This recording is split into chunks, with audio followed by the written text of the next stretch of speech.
Welcome to the Mrs. R Relevant Daily Draft Podcast. We have a motley crew tonight. We have Newt, fresh off a summer break, Anthony, and Bill. Newt, I didn't think I was going to see you till October, so today is a pleasant surprise. You said you're going to clear your name? Yeah, I had to come on here because all the slander happens when I'm off camera. So I have to be here for you guys to talk shit to my face and not for me to see it like a pre-recorded video on YouTube the next day.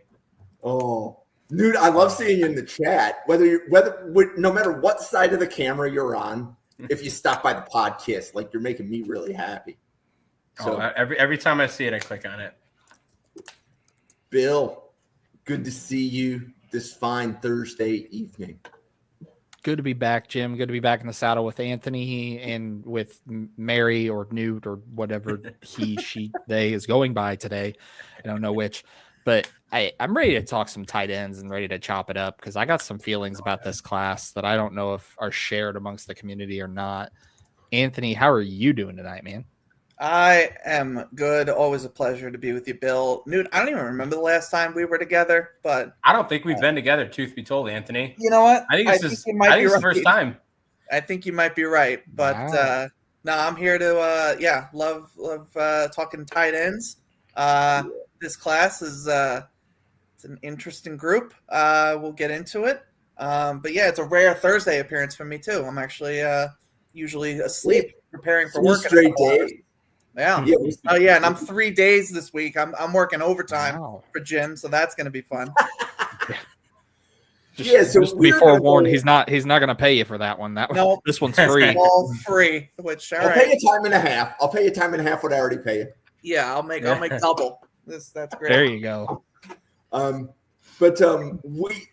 Brugler released his tight end big board, so we're going to have a little bit of a discussion on the tight end class. Anthony, do you want to read off Dane's top 5 tight ends? Sure, I will do that. Just give me one moment. Okay. So, in order, Dane Brugler's top 5 tight ends, which includes underclassmen as well as seniors. Number 1 is Kenyon Sadiq from Oregon. Number 2 is Max Clare from Ohio State. Number 3 is Joe Royer from Cincinnati. Number 4 is Lawson Lucky from Georgia. And number 5 is Justin Jolie. I don't know which it is, but he is from North Carolina State University. Okay. So, Bill, what's your initial reaction to those top 5? So twofold. The first one is he doesn't have my tight end 1 on his list, which I understand. My tight end 1 is Brett Norfleet from Missouri, and I get it. It's a heavy projection when you look at Brett Norfleet's game. I understand that because you're talking about a guy who's 6'6", 250, but also by that same token has about 42 catches over 2 years. So you don't really see a lot of production, but I mean, the frame and the athletic ability, it just jumps off the page. And especially that soft hands and the catch radius, it just jumps off the page for me. But also with Justin Jolie as his tight end 5, I don't see it. I've got a day 3 grade on Jolie. He's kind of in like a Gerald Everett type of mold, a really good pass catcher. You know, I mean, he's a former wide receiver coming out of high school. And when he was coming out of high school, he was very light. He was 210. So now he's supposedly bulked up to 250 pounds. So he's added on weight. Very good as a pass catcher. But I mean, there's just nothing of substance in run blocking to warrant a top 5 grade. Now, granted, we did just see guys like Tyler Warren and Colston Loveland go in round 1, and run blocking wasn't necessarily their forte either, but they were also functional, whereas Jolie, I don't see the functionality of him as a run blocker. If you wanted to use him as a pass catcher or a flex or an inline slot, I could see it 100%, but I don't know if he warrants that high of a grade. Newt, did you see anything on Justin Jolie's tape to warrant this high of a grade from Dane? I actually didn't get a chance to watch Jolie. I talked with Dale yesterday, and we did tight ends, so this lined up actually quite well. He had Jolie 9. So I don't think that like from 5 to 9, that's not like too egregious. So I think like, and I don't know if Dale's in the chat. He's probably, watching Bengals highlights or something like that right now. But he liked Jolie and he put Jolie on my radar. It's like, hey, next go through, definitely take a watch for him. I did, while you were talking, Bill, I did pull this up. So of the 33 players that Brugler has, Norfleet's not on there. Mm-hmm. So I don't know if he hasn't watched him or if he just thinks that your guy Norfleet is straight cheeks. It's one of two things, truthfully. Yeah. And I get it because you look last year, he had 26 catches, and the year before he had 18. So you're talking 40 catches over a 2-year span, and didn't even total 500 yards between that two. So for me, it's a total. Were you a Lechner guy? Were you a Lechner guy? A little bit. He's in my top 10. Okay, he's not on his list. He's not on his list either. Yeah. Yeah. If So you looked at my top 10, it would be Norfleet, Royer and Claire, Endries, Stowers, Tanner Koziel, John Michael Gillenborg, Kenyon Sadiq, Trey Lechner, and then I have a 10A, 10B between Addison Estrenga and Miles Kittelman from Tennessee. Oh, so you're lower on Sadiq than I feel like, because I was gonna say like one of the things that I actually agree with, like I don't have Sadiq 1, I have him 3, but for me the top 3 is like they're all like in the same tier basically, and I feel like most people like Sadiq in like that top 3-ish range, but you had him. I didn't count it, but what, like 9 or 10 or something like that? 8th, yeah, tight end 8. Sadiq 6 for me. Okay. So he kind of comes in, and I with Sadiq, and I was talking once again, like he's tight end 1 for Dale. And, like I think there's just so many unknowns with him. Yeah. When he's tight end 2 behind T Ferg, and he just didn't get he's a great athlete. Love what I saw. But just when you see it in those small portion sizes, and the stellar play against Penn State, but like everything else is very vanilla. I can see where there's a lot to get excited by, but I think I'm just a little more reserved in my evaluation of them. So Newt, that's actually a really good point.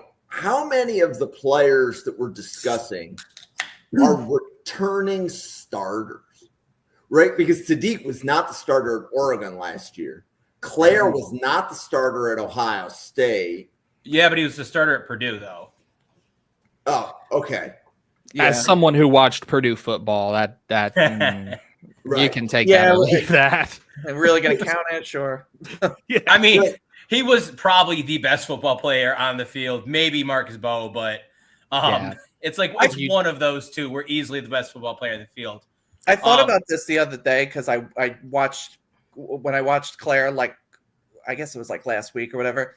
I think Purdue may be like the all-time like the team that didn't exist, but like if you took players that have transferred to other schools and made a team out of them, like that team like could win the Big Ten, like Thieneman and Scarton, Claire.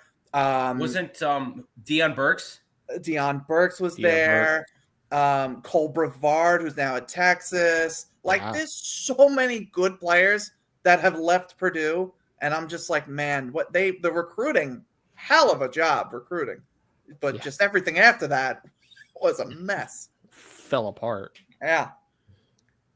So was Luke Has the starter at Ole Miss last year? Yes. Yeah. Yes. So even though Ole Miss wasn't pre-scoring? No, he wasn't at Ole Miss. He was at Arkansas, wasn't he? Oh, yes. Yeah, he was at Arkansas. He was a starter he started at Arkansas and then transferred. Yeah. Okay. There's a lot of guys in this class that have transferred. And then Endries, was he the starter at Texas last year? He was the starter at Cal. And Cal's line was straight cheeks. So Cal is Claire, like Max Claire as well. I'm not comparing the two like skill wise, but like they were just both in bad situations. Yep. 100%. Yep.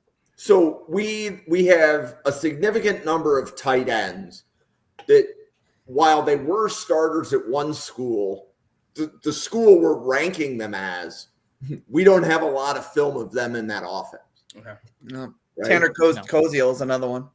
Yeah, Eagle Koziel at Ball Ball State. State, which I saw him on campus, and he's every bit of the pass catcher that you would want as a tight end, but his run blocking and his pass protection skills are just marginal at best, and that's what you're going to get out of him. But like you look at these top guys, like statistically, they're not like Colston Loveland's or Tyler Warren's where they're the focal point of an offense.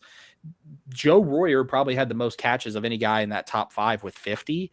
But you look, a couple of those guys, you're talking 23, 24, 25 catches. That's not a very large sample size when you talk about a 12-game season.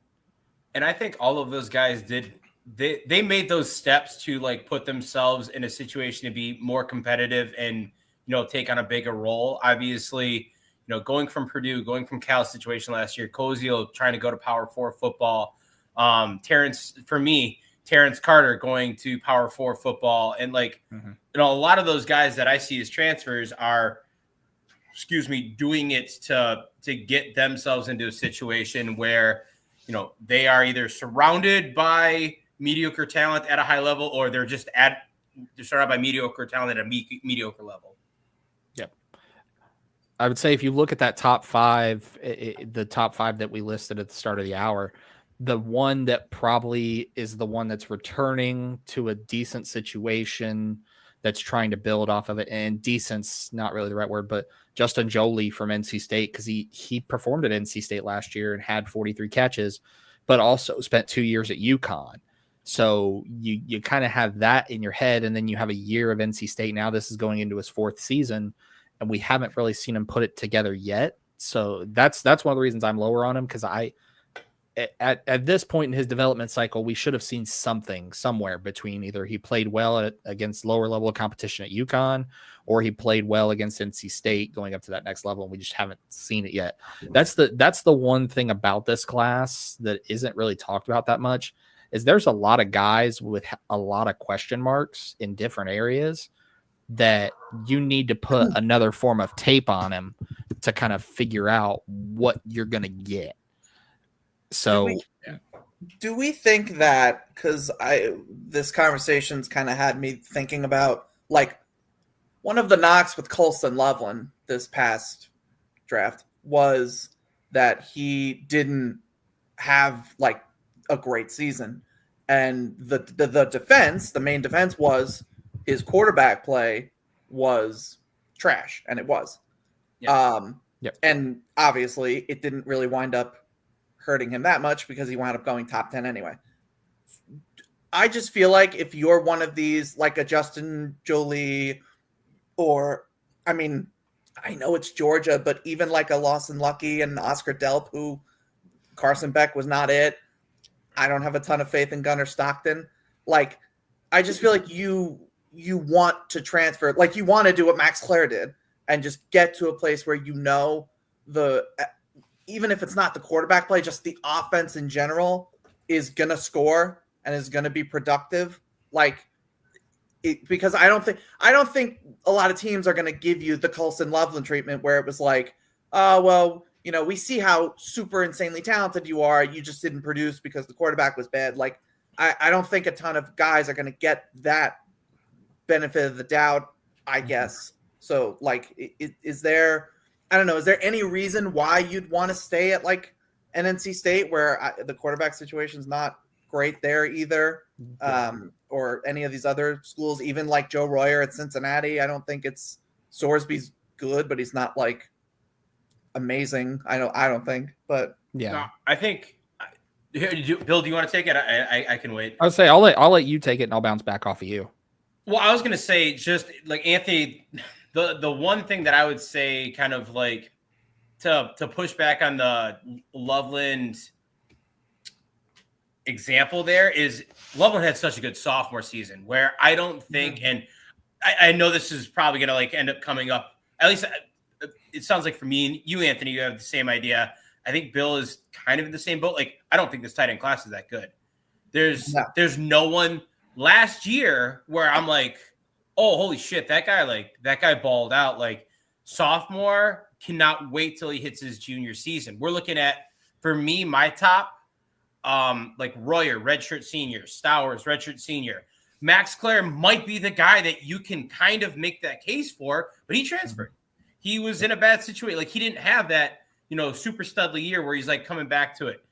Terrence Carter Jr., Terrence Carter, redshirt junior. Jack Velling, senior. Kenyon Sadiq, second string. He's another true junior. Tanner Koisiel, transferred. Luke Haas, transferred.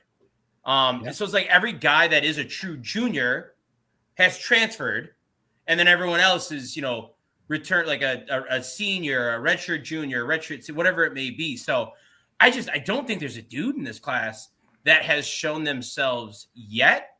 And so I think to like go back to the question that you asked, in the NFL's eyes, you can't use that as we'll let it skate and still take you. Now, top 10 is obviously egregious, probably, but like a first round, like if Eli Stowers goes out this year, he had, a fairly good season last year, first team all SEC.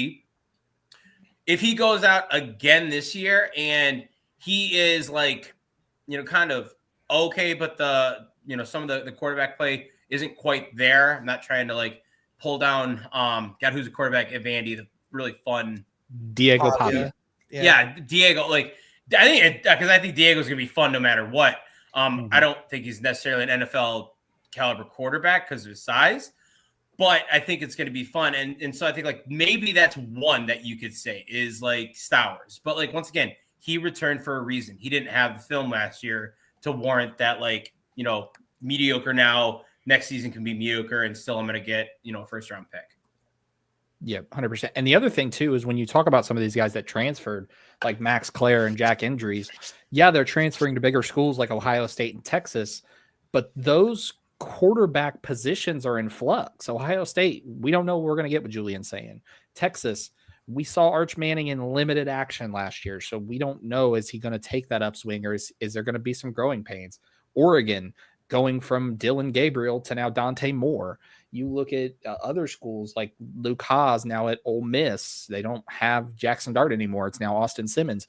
So not only are these guys transferring to bigger schools, the schools they're transferring to, their quarterback positions are in a little bit of flux. So there's no kind of consistency there either.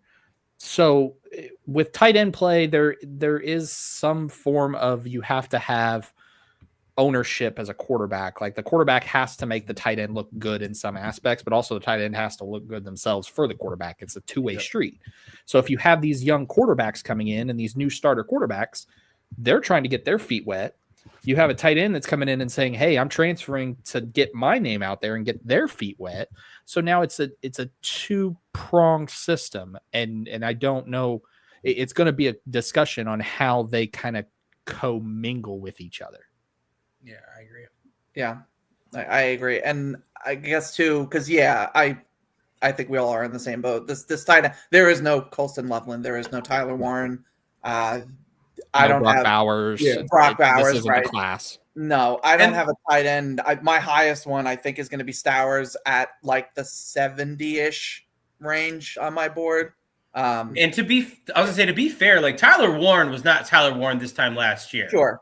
Like Colston Loveland held that first round buzz and first round projection, and he did it, start of the year to the end of the year. Tyler Warren, if he had did he come out as a junior or was he a senior last year? I believe he was a junior. I believe he still had one more year. I feel like I remember. Yeah, I feel like I remember he declared. But yeah. But if he had a junior year that matched his sophomore year, we wouldn't have been talking about him. Maybe even as like a top 100 guy. Maybe we would have, but like he would have been nowhere near, expecting to go top 10 and then eventually going 15 to the Colts. Mm-hmm. Yeah, 15 to the Colts.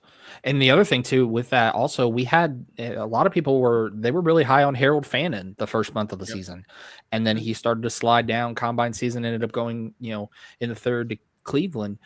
So that's one of the things that'll be in flux too. Is you have, for me, I don't like this tight end class because you have a lot of guys that have the ability to be good, but we haven't seen them do it at their new school or consistency.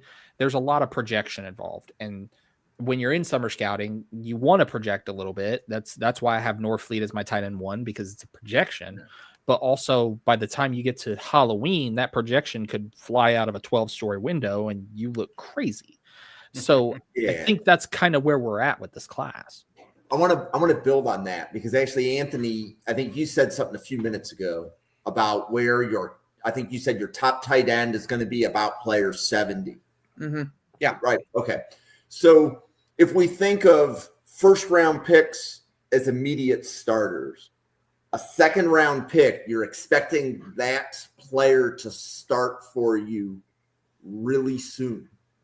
Mm-hmm. A lot of the tight ends have been covered, right? Because we did an Alabama podcast, we did a Georgia podcast, we're doing Texas, but a lot, like as I was looking through the schools for the tight ends, we've actually already covered a lot of them on the channel. And what I'm hearing is the player needs work, which means at minimum they're coming in as a backup tight end.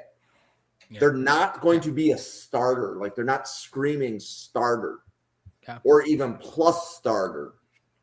They're coming in as a guy which could develop into a starter. Yeah, well, and I would add, I agree that there's development that each of these guys could have. I also just think, for me, the ceiling feels pretty limited for really all of these guys. Like, I mean, I have Stowers at 1. I have, what do I have? I have Claire at 2, and then I have Sadiq at 3. And all 3 of them they're good. They're good players.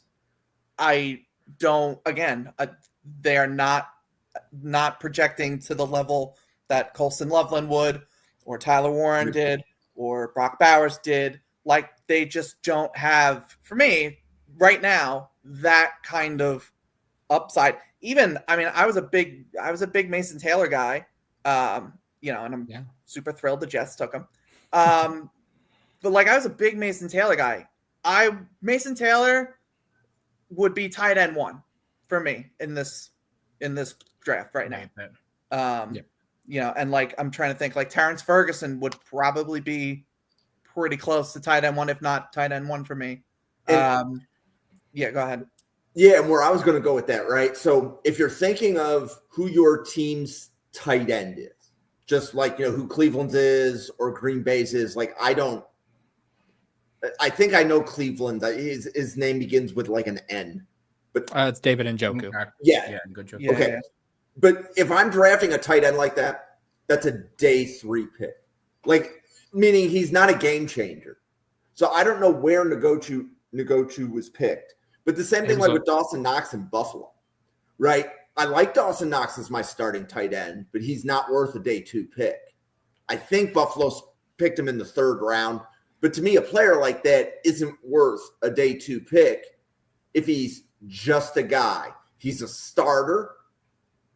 Up until last year, he scored Buffalo's first touchdown in every playoff game that Josh Allen ever played. Yeah, it was Dawson Knox until James Cook did it last year. And the one thing too, go ahead. No, go ahead. I was to say with David Njoku, he was a 1st-round pick, but also when you look at where he was drafted, he was on the younger end of his developmental cycle. He was also very athletic and had tools and traits. And with this class, there's a lot of guys that are either toolsy and traitsy or younger, but they're not both. And the other component is too, with Dawson Knox, with David Njoku, they're all functional blockers. And a lot of the guys in this class that I've seen so far don't have that in their repertoire in addition to being a move tight end, a pass catching tight end. They're either really good at pass catching and get tossed out of the club on a consistent basis, or they're a really good run blocker, but don't throw them the ball because they're likely to drop it. There's not a guy that, kind of can do both, and the scales are tipping too far one way or the other. Anthony, I don't know if you have that same vision or not. No, I'm with you. I think every single tight end in this class that we're projecting right now has some sort of either major issue in a key area, whether it's blocking or reliability with their hands or whatever, or just pass, being a receiver in general, or they just, again, they're not elite at really anything that stands out. Like, we were talking about Sadiq before. I have Sadiq as tight end 3, but like it is projection with him. Like, he hasn't played a ton of snaps. We got to see how Max Clare does now at Ohio State. Kind of expecting him to be, I would say like the second or third best receiving option for a team that is planning to go to the national championship. We're gonna see Stowers. We saw what he did last year. Had a very good season. He was first team All SEC, like you said, Newt. But he's got to build on that. And how much can he build on that with a Vanderbilt offense that I don't think we have the highest expectations for.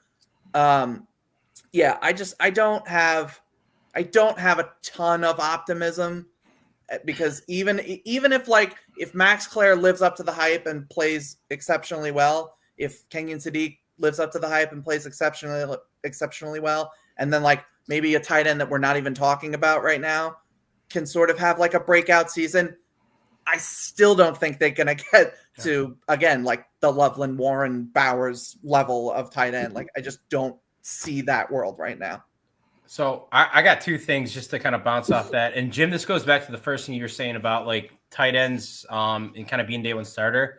I think we, especially over the last couple of years, Brock Bowers, Sam Laporta, there was even one player before that. Dalton Tight ends are not Kincaid. supposed. Yep. Well, Dalton Kincaid didn't even have like that great of a rookie season. Dalton Kincaid had what you expected out of a rookie tight end. And that's kind of the point I'm trying to make is we have been very spoiled in the last two seasons with rookie tight ends that absolutely blew it out of the water. Like Laporta set the rookie tight end receiving record. And then the next year, Brock Bowers came in and absolutely obliterated it. Like that's not supposed to happen. When you take a look at guys, I think Kincaid's a really good example. He did not have a bad first year, but he had like kind of a mediocre first year, and he's been able to build off that. Take a look at Trey McBride. Take a look at a guy like George Kittle. Take a look at a guy like Mark Andrews. These are all guys that, 1-2 years, a little bit quiet, but man, once they hit their stride, they really do. The tight end position is one of the slowest developments in the National Football League, which is why I think it gets pushed back in the draft a little bit. And I think when you have like a first round pick, like a Kyle Pitts, you might give an example of like Kyle Pitts, you're probably given a little bit of grace because he's top 5 pick. You expect him to go out there and you're like, he didn't hit his first year. Okay. He's a tight end. Hit it in his second year. Damn. Okay. He's a tight end. Now you're like, what the hell is going on here? And I know Bill's fired up, but like, there's this example here of like, these guys need time to develop, and sometimes it just never pans out. And then the second thing to Anthony, what you just closed with, I totally agree about like, where guys are able to get to. I think for me, Joe Royer and Eli Stowers, having them 1 and 2, those are very safe rankings. Like I think Joe Royer is, as of right now, the most well-rounded and fundamentally sound tight end in this class, as far as like he can do pretty much everything. Not like the best blocker, not the best catcher, but I think he pulls everything together the best out of everyone. That's just my opinion. That's why I have him 1. Eli Stowers, one of the better pass catchers. Obviously had the season that I had last year, kind of piggybacking off of that. But I think those guys are almost what you see is what you get. I think if we're going to be talking about anyone come as I'm disrespecting Ryan Sparks, I think if we're talking about anyone come, January, February as like, hey, first round tight end, I think it is Max Clare or I think it's Kenyon Sadiq. I think those are the two guys that have that really, really high ceiling to them because of, the situation, some of the athleticism and that. But to your point, Anthony, even then, like maybe one guy is sniffing first round or even gets like, hey, this guy's pretty much a first rounder. We still have a whole class that's sitting behind our Mason Taylors last year, behind our T Fergs last year, where there's a pretty big gap between like maybe that one guy and everyone else.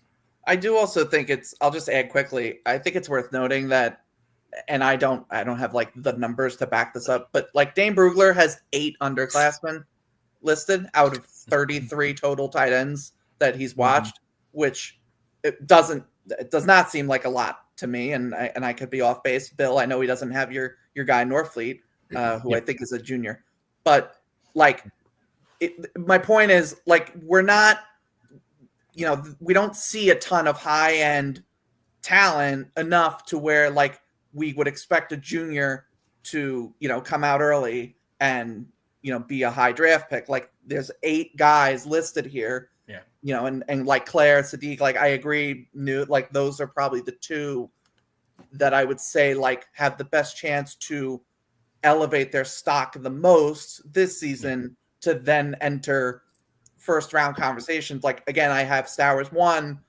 but I wouldn't bet on him being a first round pick unless he just goes out and eviscerates the SEC, which I don't think would happen. And I know like people like Lawson Lucky too. I'm not as high on him as Dane and other people are. Well, so Anthony, go back to Georgia. Who do you have higher, Lucky or Delp? I have Lucky higher. Delp, I feel like we did this last year. we gave him a chance and it didn't pan out, and I don't really know why we're going to try this again with him. But how about you, Lucky or Delp? Delp, but it's not too far. I think they're like 2 spots apart. If you were to ask me who am I willing to take a bet on that it can end up higher, I'd pick Lucky. I think he's got a higher ceiling to him. I think Delp's kind of what you see is what you get to Anthony's point. It's just like kind of another guy. When Lucky, so I'll say this, Lucky's highs last year were so freaking high. Yep. Like the Bama game, I was like, who the hell is this guy? I know the 2 tight ends, Urasek and Delp. Who's this third player out here? And like put him on my map. And then like he'll go 5 games in a row where he'll do nothing. And so like it's just that inconsistency. Now he was a sophomore. There's like so many things that can kind of change from in there. And I think that he's got the opportunity to rise a little bit more, especially than Delp. So I wouldn't be surprised if we're talking about Lucky being, to Anthony's point, way ahead of Delp by the end of the draft cycle. And Bill, Lucky or Delp, who's higher for you? I have Delp right now with a 5th round grade and Lucky with a mid to late 6, because like Newt just talked about, Lucky's got a ceiling that's probably in the 10th floor penthouse, but then his floor is in the basement. Like there is just a wide variance between the Lucky you're going to get. Whereas Delp, doesn't have that high of a ceiling, but he's safer. He's got my comps for both of them. For Lawson Lucky, you look at a really athletic Todd Heap. And then for Oscar Delp, you look at like a Theo Johnson. So you got a guy who could be really, really good, but you got to get there, versus a guy who he's not going to be great. He's not going to be a world burner, but he's safe. So if you're an NFL franchise, you're looking at that in this tight end class and saying, okay, I'm a GM, like say Indianapolis doesn't need a tight end, but like Indianapolis is the New York Giants, the GMs on the hot seat.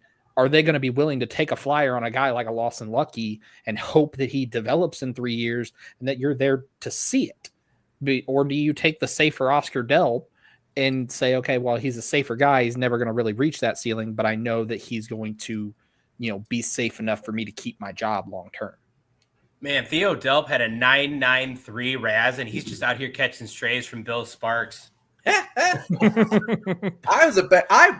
actually liked Theo Johnson quite a bit. I was like, I didn't have him like super high. I forget where now. He probably would have been like top 75 or something. But I'll say he was like 75 to 100 for me. Yeah, I think he was like 60 or 70 something. I'd have to look, but like I was like, oh, okay. It was the athleticism. It was the Penn State athletic training program that basically just like made him a top 75 guy for me.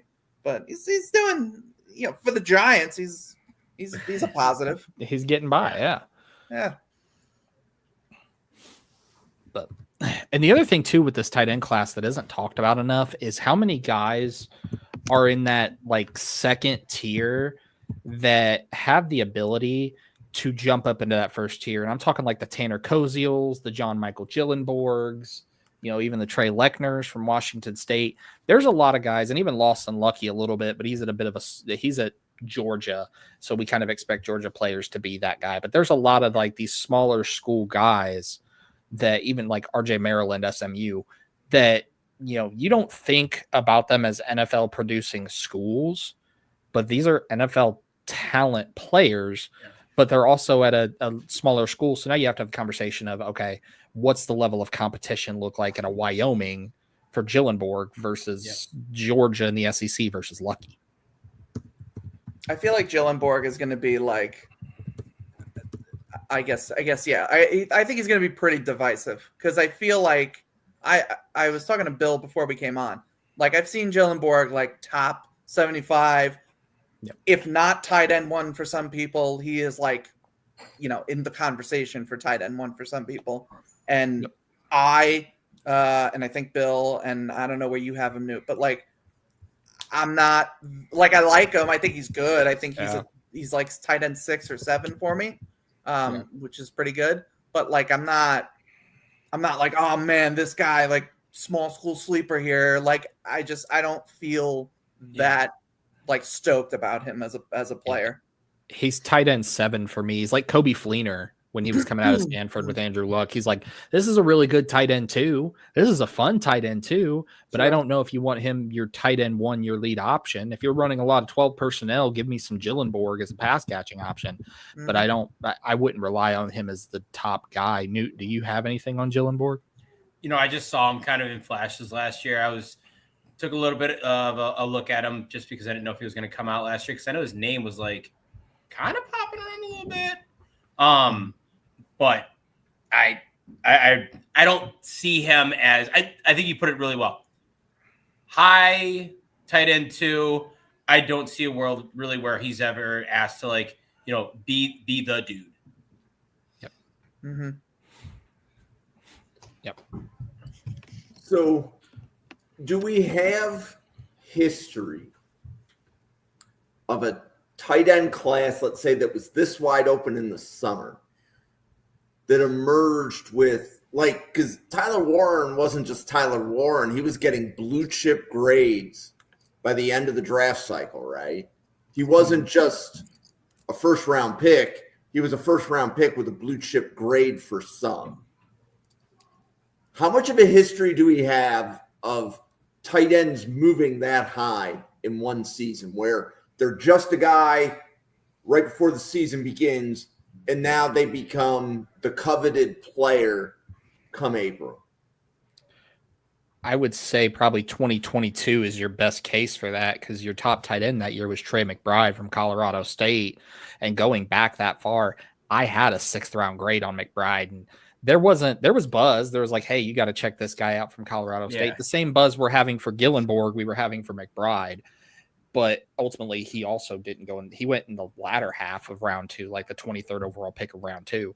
So I think that's probably your precedent. Maybe if you wanted to look at 2020 as well, with Cole Kmet as your top tight end, coming out of Notre Dame, he was talked about as a round 4, round 5 guy. There wasn't anybody that's saying, hey, yeah, Cole Kmet round 1, except for maybe Notre Dame fans. And even then, I don't think they were saying it. So I think those kind of classes, the 2020 and the 2022, are probably your best cases into what this class is going to be. Anthony, Newt, I don't know if you guys have any other viewpoints on that one. No, yeah, I think you're... go ahead. Go for it. My answer is going to be shit, so yours go. You can go. I'm trying to like think back to draft classes in my head. So I looked up 2018 because that was the Hayden Hurst year. Yep. I feel like that's the comp for this. So it was Hayden Hurst went 25 to Baltimore, and then Mike Gesicki went 42 to the Dolphins, and then Dallas Goedert went 49 to the Eagles. And that kind of feels like the vibe of this tight end class, where like maybe somebody sneaks into round 1, and then like you'll get like a couple like 2nd round guys that we don't maybe love, but have. And I mean, obviously, like Dallas Goedert, panned out pretty well. I would say he played above his draft spot. Hayden Hurst did not. So that's kind of the sense. There's not a guy that's going to be a top 10 guy. but like maybe first round is, and if I remember, like Hayden Hurst, I don't think was getting. I feel like I was a surprise when he went first round, if I remember correctly. So I don't. That could happen too, where somebody goes first round that probably shouldn't. So Jake Robertson, it's good to see you stop by. I look forward to seeing you on a Monday in about 2 months. So, yep. And going back to what Ryan Sparks dropped in the comments about Davin Stoffel, that's another guy that is one of these also guys. Plus, the other issue with Davin Stoffel is he's only a true sophomore, depending on how he gets classified. So he's probably going to be a 2027 guy. He could come out this season, depending on how he gets classified with the NFL. But when you have guys that are like that are 6'6", 250, but they're true sophomores, him transferring obviously from South Dakota State with Gronowski, he only had 14 catches last year. And when you're at a lower level of competition, it's a conversation piece of, okay, 14 catches against lower level competition. Okay, now we're going to drop you into the Big Ten. Also, that was your first year in college. Also, you've got to learn a whole new offense. Also, you've got to figure out this Illinois offense is not like, it's not like a Oregon or, a Texas. It's not a high fly, chuck it around the yard offense. Brent Bielema is going to kind of control the tempo. Sometimes it's going to be up and down, and sometimes it's going to be run the ball.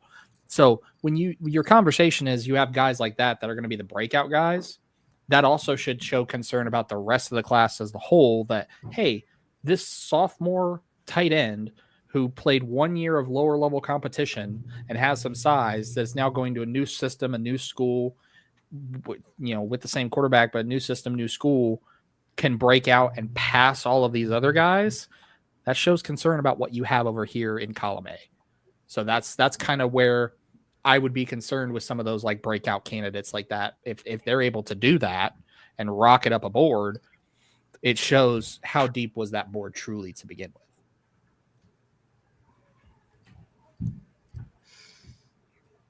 So Ryan, I'm curious if you have any comeback for Bill. I'd be happy to throw it back up there. But Ryan is always really good at throwing an extra name into the chat that was never on the agenda to begin with.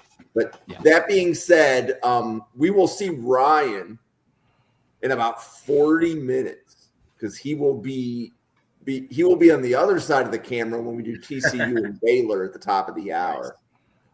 Speaking of which, Baylor has a tight end, and we haven't mentioned the Baylor tight end yet.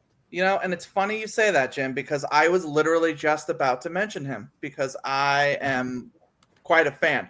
He's what like a segue. It was a great segue. I literally was thinking in my head, like, shit, I should mention Michael Trigg. Because so funny enough, I literally just watched him yesterday? What's today? Today's Thursday. Yeah, so yesterday. I just watched Michael Trigg, and okay, so if my top three is Stowers, Claire, and Sadiq, he's like one step down at tight end 4, I'd say, for me. And there is absolutely projection with him, but he's athletic. He shows good hands. He makes some awesome catches. There's this sick one hand catch over the middle against I remember who it is now, but there's an awesome one-hand catch that he makes over the middle of the field and then proceeds to run after the catch. He's got some good tools. Like I said, there is some projection with him. You're kind of hoping, we've talked about Sawyer Robertson probably a lot on this channel, and you'll talk about him more as well, I assume, in the next half hour or so. But as you hope as Sawyer Robertson kind of takes that next step, Michael Trigg is somebody that gets more targets and more opportunities to shine in the offense. But I could absolutely see the world where he becomes Sawyer Robertson's go-to guy, and it is a guy that I'm not going to say can get into the first round necessarily, but can absolutely elevate his stock to being in the top tier tight end conversation and maybe even getting into the top 50, for instance. I could see that upside for him for sure. But yeah, Newton, Bill, one of you want to take him? Yeah, Newt, have you gotten to Michael Trigg yet? No, I have not. So this is the conversation for the 400 plus draft board, man. I was just say so Anthony did a great job with Trigg. You know, this guy's got all the athletic tools in the toolbox to be a very excellent pass catcher, to be Sawyer Robertson's guy. And my concerns with him, though, is the route running relies on his raw athletic ability, which he's got it, but he's got to refine that. And it shouldn't be as much of a concern, but we've seen in the past NFL teams look down on multiple transfer players. He's gone from USC to Ole Miss to now Baylor in his 4-year career. This will be his 5th season, second at Baylor. So that's going to be a conversation piece of, okay, he couldn't get it done here. He couldn't get it done here, but he can get it done here. Well, what happens if we, as an NFL offense, run an offense similar to USC or Ole Miss? He couldn't get it done there. Can he get it done for us in the pros? And we know there's studies out there that have shown that players that transfer more get pushed down the board a little more. So that's the concern I have, is I want to see him be able to handle a full-time tight end one workload at a consistent pace, because he's got all the athletic tools, but he also has to develop some sort of refinement for Trigg. I've got him as an early 6th round guy right now, because again, it's a matter of, yeah, you've got the tools, but I've got to see it consistently.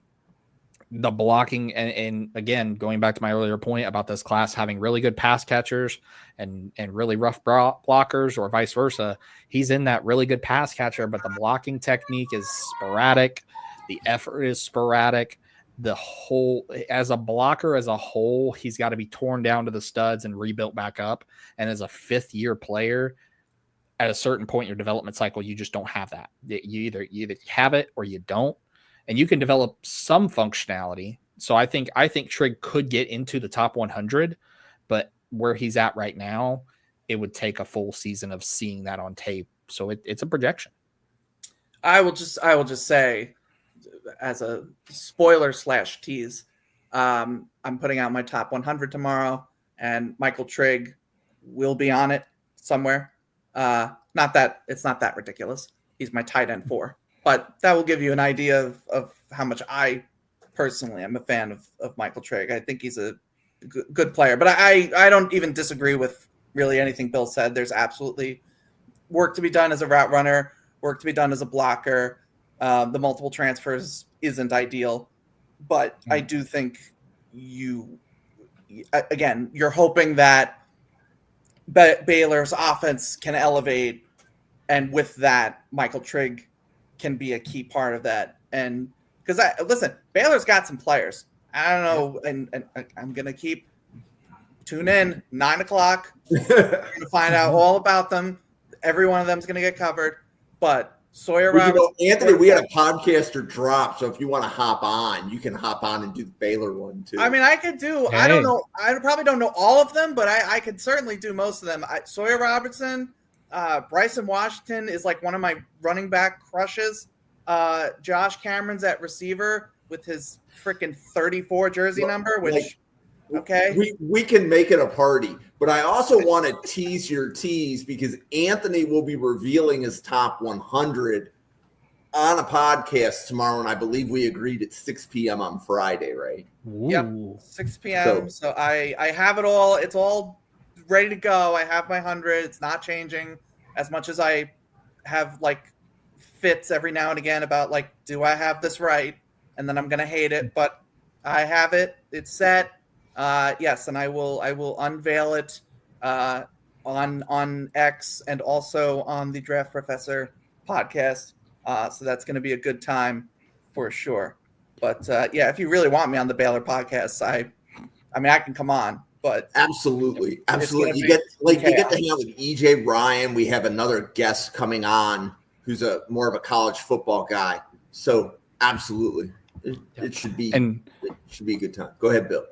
I was going to say, and just to wrap up on Michael Trigg too, my comp for him is early shades of David Njoku. The same conversation we had with Njoku when he came out. Really athletic, really raw as a tight end, has all the athletic gifts, good pass catcher, but raw as a blocker, raw as a route runner, but eventually developed into that. But also David Njoku was on the younger side of things. He was closer to 20 to 21 years old, whereas Trig's a little bit older. So I see the vision that people are talking about with Michael Trigg, but for me, if he were 2 years older or 2 years younger, I'm all for it. Let's pound the table, tight end 1, 2, or 5. But we're also in his 5th year. At a certain point, we have to say, okay, this just might be who he is. But I think he's got potential to be a top 100 guy. But right now, I don't see that vision being in 3 different offenses. I'm also notoriously against ageism in scouting. If you're a 5th year, 6th year player, man, I don't care. Age is nothing but a number to me. I respect my elders. So that's my view on it. But no, I totally get where you're coming from, and I think I am going to be higher on Trigg than I think Dane had him like as the 5th. What was it? The 5th best senior. Yeah. So he wouldn't probably have him as high as I do either. But yeah, one of the guys I would advocate for. But the concerns are all absolutely valid. Yeah. Mary, what are you doing over there? Just soaking up all the knowledge. Like these are my list is so much smaller than your guys's. Just kind of writing guys down as we go through, trying to get mine a little bit larger. And I will say this, I am very happy, and I want to say 2 things. Number one, thank you to Dane for dropping this list, because we all know in the draft space that it is a chore and a half to go find measurements, find names, find the tape, grind through the tape of someone. 33 tight ends. Yeah, 33. I've got 20. I've got 25 on my big board, and yes, I have a big board of 430 plus players, but 33 tight ends is a lot. Mm-hmm. But also, I want to thank him for calling out Caleb Foria from Delaware as his number 25 tight end, because I had a small school sleeper article come out on the Right Way Sports Network, which I'm a writer and analyst for, over at twsn.net. So go check that out if you want some small school guys. He's a small school guy that I think is going to get a lot more love than he should. Not as much as like a Harold Fannin type of love, but how we all, flocked to go watch Harold Fannin play at Bowling Green. I think we're all going to go flock to watch some Delaware tape, or try to pay a guy $20 to get us some Delaware tape on the sly. Like, hey, you got that Delaware tape last week, man? Here's 20 in cash. Let me help you out. So, but no, I think that's one thing that can't be understated is the amount of hard work that Dane puts into these lists, and we absolutely appreciate him giving us these lists so we can come on here and chop it up about it. And I think there was actually less controversy on the tight end list than there was in the edge list. Yeah. To me, I think when we sit down and we talk with any 2 or 3 draft professors about the tight end group, is that it's wide open. Everybody says it's wide open, right? So even if we don't agree on who's number 1 or what the top 5 are, it seems like nearly everybody that's in the top 5 feels like a projection.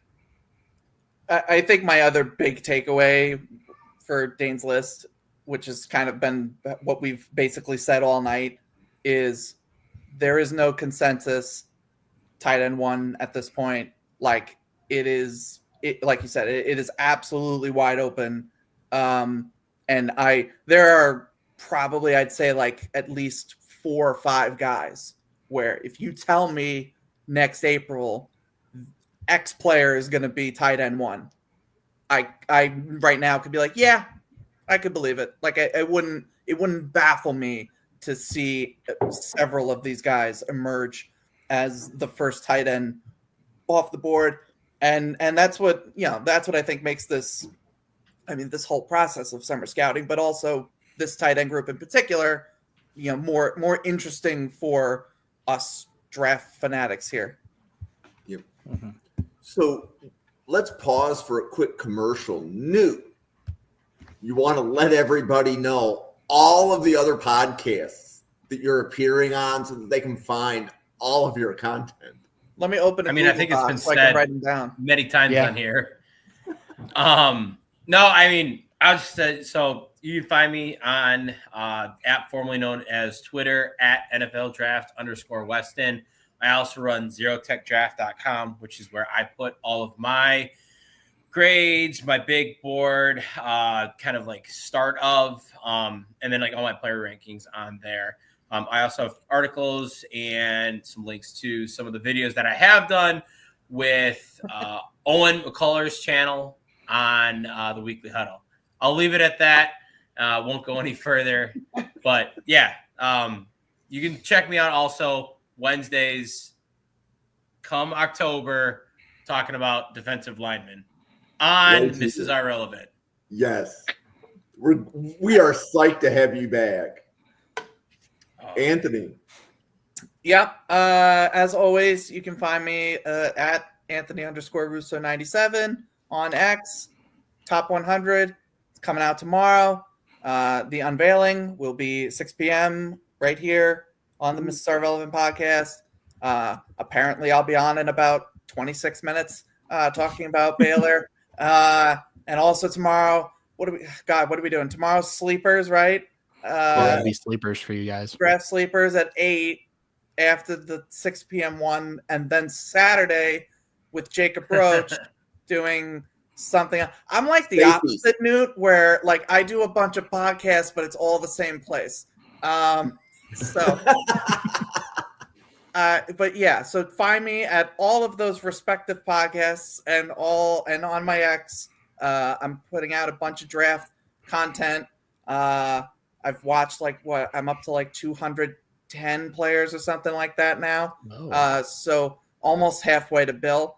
Yeah, tune in and follow me and all that good stuff. Yeah, your new podcast name could be Halfway to Bill. I love it. I love it. Bill. I love it. Yeah, so you can find all of my content over on X at Spark Scouting. You can also find me on TikTok, Threads, Instagram, and Substack. You search Spark Scouting, my lovely mug will pop up. Also a writer and analyst for the Right Way Sports Network. It's twsn.net. I cover NFL, NFL draft, college football, as well as pro wrestling. I did a lovely tribute piece today to Hulk Hogan. Also, you can catch me on a multitude of other podcasts, including the OBR Report with Jacob Roach, which we did centers. Dale with Bengals and Brews. We had a 4-hour NFL draft-a-thon where we talked all through our top 10 big boards. You can also catch me out here at the Mrs. Irrelevant Daily Draft podcasts on Wednesdays and Friday nights. You've got me here tonight on a Thursday night. You'll have me next Friday where we talk about our final 5 quarterbacks, and we have some heavy hitters. I'm talking Lenora Sellers, Josh Hoover, Arch Manning, Cade Klubnik, and I believe we're going to pull up that 5th name, but I believe it is Garrett Nussmeier. Yes, it is Garrett Nussmeier's number 5. So make sure if you don't have anything going on next Friday night that you tune in and watch that. If you do have something going on, put in an AirPod, put it in your pocket, listen to us talk. You can also check us out here at the NFL Draft Fanatic, No Iron Fanatic YouTube channel. We're also on Spotify. So if you don't like looking at my ugly mug or all the giant orange Browns wall behind me, you can just listen to us chat for 58 minutes. Also, make sure you go check out Jim's lovely draft simulator at draftprofessor.com. It is the best draft simulator on the internet. No, I was not paid to say that. I said it of my own free will and volition. I think that covers everything. Jim, is there anything else you want to add? Yeah, so if you're watching right now, the best thank you can give is go to Draft Professor at NFL Draft Fanatic. No, I am Fanatic. Hit that subscribe on YouTube, please, and thank you. So we've had a heck of a summer scouting, right? We put out daily draft content on this channel. So this week already, we've done Ohio State. We did Auburn. We did Colorado. Tonight we're doing Baylor and TCU. Tomorrow night we're doing sleepers. We got a safety big board Saturday morning. We have, I believe it's an offensive tackle podcast Sunday night. And then next week we turn around and it's Texas and then it's Florida. And then I actually think we're covering tight ends again on Wednesday. Mm-hmm. Nice. Yep. So daily draft content. We cover the draft a lot of different ways. And we, as a channel, could not do this without Bill, Anthony, and Newt doing their 1/7 and showing up once a week. So at Draft Professor, you will see approximately 22 different people on a regular basis. And the channel would not work without Bill, Newt, Anthony just showing up once a week. And as Anthony pointed out this week, he's up 3 times. You know, Bill's up. I guess, ironically, this is Bill's only podcast of the week. Yeah, this is my only one. But I did 3. I did 3 last week. Anthony does 3 this week. Newt will do 3 next week before October hits, just to get geared up and ready to go. Yeah, I don't know about that. You guys got me out here for one. I did. To be fair, I did a pre-recorded one with Bill where we talked about offensive players. Like, let's not let that one be lost. Yeah, I will. We did that one too. And did your mother ever tell you it's the kids that tease you that really like you? No, she said the kids that tease me just make me bitter and angry at the world. Oh, no, I know. You guys are, unfortunately, the only friends I have out there on the internet, so I have to live with it. I really do feel like some of Draft Professor takes me back to my fraternity days, where it's, I mean, there's a couple of women like Heather and Jolene in the chat, but for the most part, it's just a bunch of guys talking about things that guys talk about.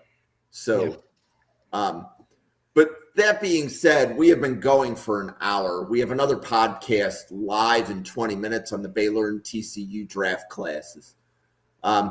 So for Newt, for Anthony, for Bill, for myself, for the 85 podcasters at the Draft Professor, and for all of you watching, thank you. For Ryan Sparks, Jake Robertson being in the chat. Thank you very much for stopping by. Heather, thank you for being in the chat. Brandon, thank you for being in the chat. We will see you on a podcast again in about 20 minutes. Have a good night, everybody. Thank you. Peace.